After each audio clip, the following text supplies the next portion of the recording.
तो ठीक 12 बजे भगवान का प्राकट्य हुआ। अब जब भगवान का प्राकट्य हुआ, जब भगवान को प्रकट होना था तो सारी तिथियां भगवान के सामने आ गई। प्रतिपदा आई, प्रतिपदा ने कहा भगवान प्रभु हम में आके जन्म ले लो। भगवान ने कहा भाई तुम में हम नहीं आ सकते। क्यों? तुम में गोवर्धन पूजा होती है, तुम ऑलरेडी पहले से बुक हो, इसलिए तुम खाली नहीं हो, तुम्हारी सीट बुक है, इसलिए प्रतिपदा तुम में हम जन्म लेके नहीं आ सकते। द्वितीया आई, कहा प्रभु हम में आ जाओ। भगवान ने कहा तुम यम द्वितीया हो, इसलिए तुम में भी मैं अवतार लेके आ नहीं सकता।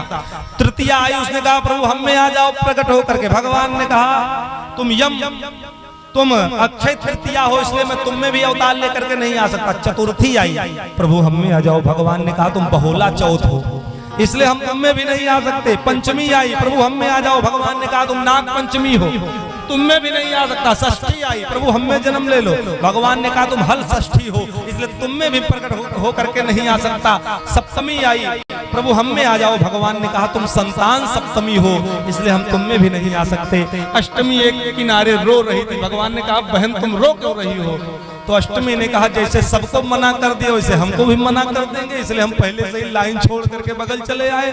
भगवान ने कहा नहीं नहीं अष्टमी तुम खाली हो, तुम में कोई नहीं है, और जिसमें कोई नहीं होता उसमें मैं अवतार लेकर के आता हूँ, इसलिए अष्टमी तुम तैयारी बनाओ, मैं तुम में अवतार लेकर के आ रहा हूँ। अष्टमी प्रसन्न हो गई, नाचने लगी, और इसी अष्टमी में भगवान अवतार लेकर के आए। देवता पुष्प की वर्षा करने लगे।